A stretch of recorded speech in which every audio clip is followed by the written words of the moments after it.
एक बहुत ही गरीब ब्राह्मण दंपत्ति कभी किसी का कुछ लिया नहीं, जरूरत पड़ने पर सभी की सहायता की। घर में एक बेटा और बेटी, दो बड़ी बेटियों की शादी कर दी। घर में बूढ़ी माँ जो बीमारी से अलग परेशान। निर्धनता के कारण उनका परिवार भर पेट भोजन भी नहीं कर पाता।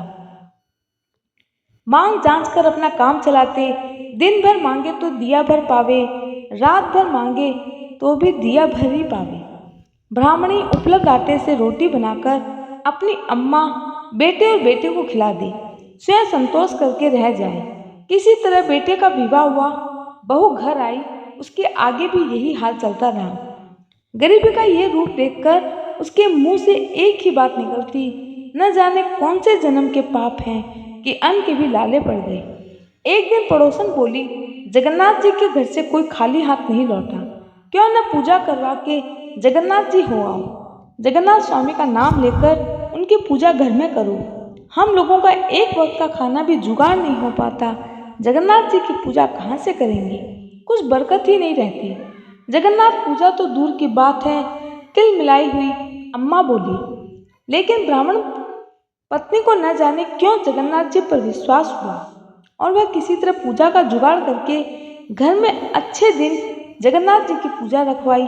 जंगल से कुसुम का फूल ले आई, अंबिया और गेहूं जौ की बाली मांग कर लेकर आई।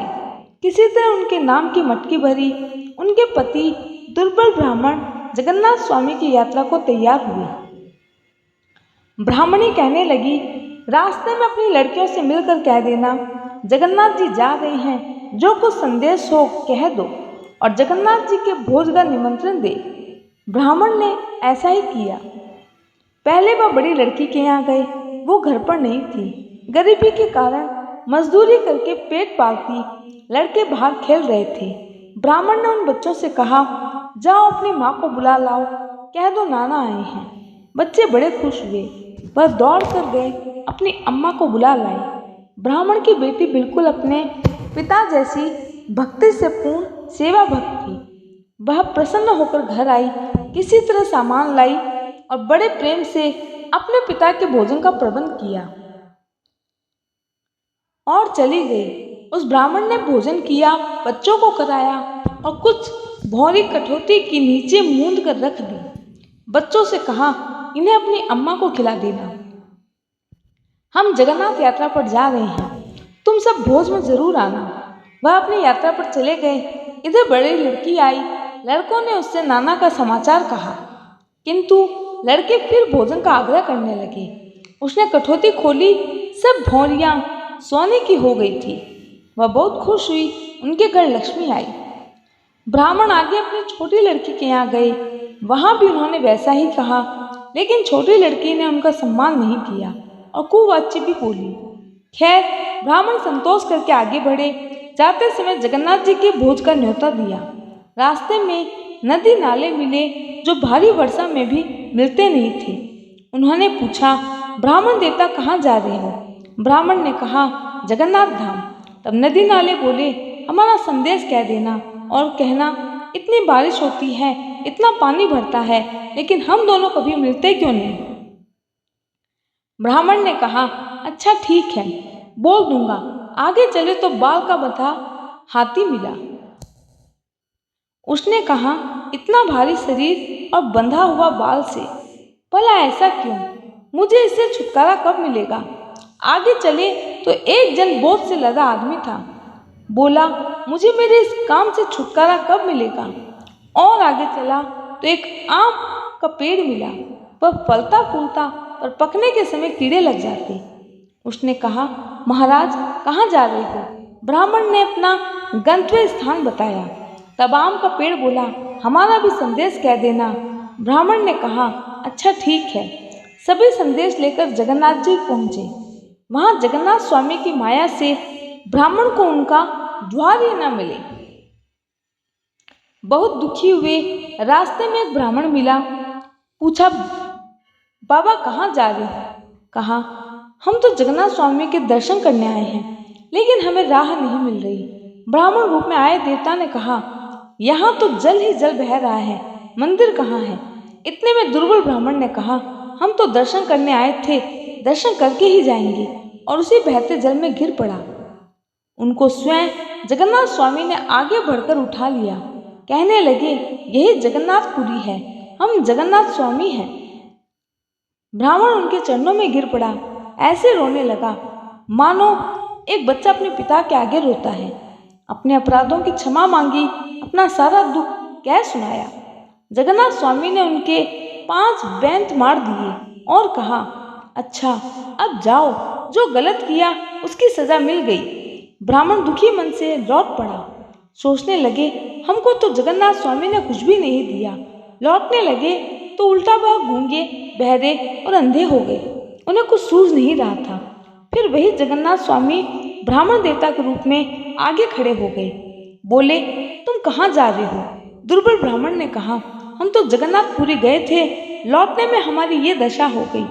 ब्राह्मण के रूप में जगन्नाथ स्वामी ने कहा, तुम कुछ भूल तो नहीं रहे हो? दुर्बल ब्राह्मण ने याद किया और कहने लगे, हमसे बड़ी भूल हो गई।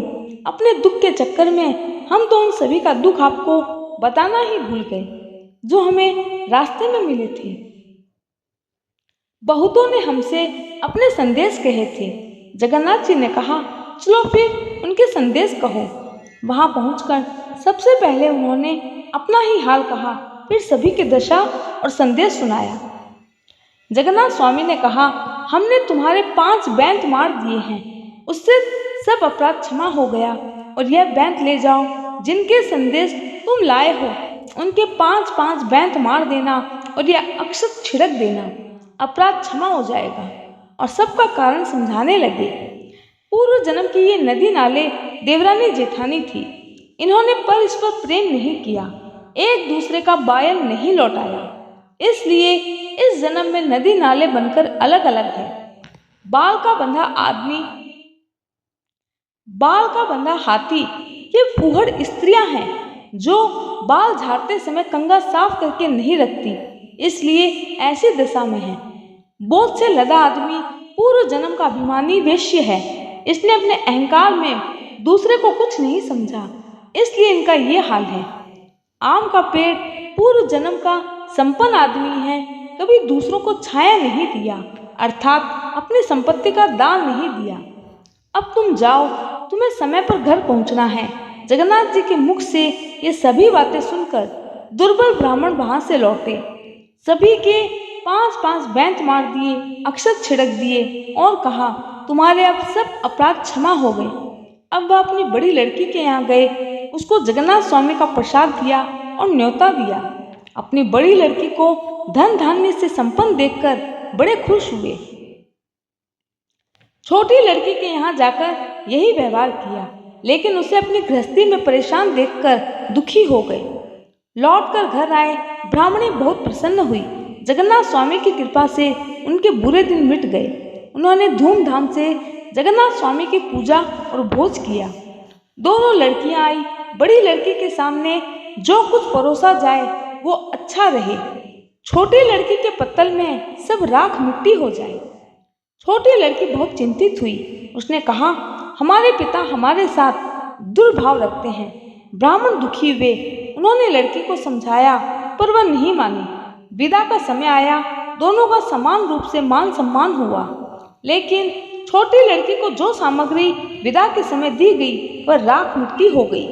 इस पर वह फिर से बुरा भला कहने लगी, हमारे पिता हमारे साथ कपट व्यवहार करते हैं। ब्राह्मण को बहुत बुरा लगा। वह दुखी हो जगन्नाथ स्वामी से प्रार्थना की, भगवान इनके भी अपराध क्षमा करो और अपनी लड़की को 5 बेंत मारे, अक्षत छिड़के। पहले तो लड़की हैरान हुई, लेकिन अपनी पोटली में हीरे मोती देखकर बड़ी खुश हुई। वह सुखी हो अपने घर चली गई, लेकिन जाते जाते कह गई, हे जगन्नाथ, जैसे आपने हमारे अपराध क्षमा किए ऐसे सबके करना। जय जगन्नाथ जी की। दोस्तों, मेरी इस कहानी को देखने और सुनने के लिए दिल से धन्यवाद। कहानी पसंद आए तो ज़्यादा से ज़्यादा वीडियो शेयर करें। चैनल पर नए हैं तो सब्सक्राइब करना ना भूलें। जय श्री कृष्ण।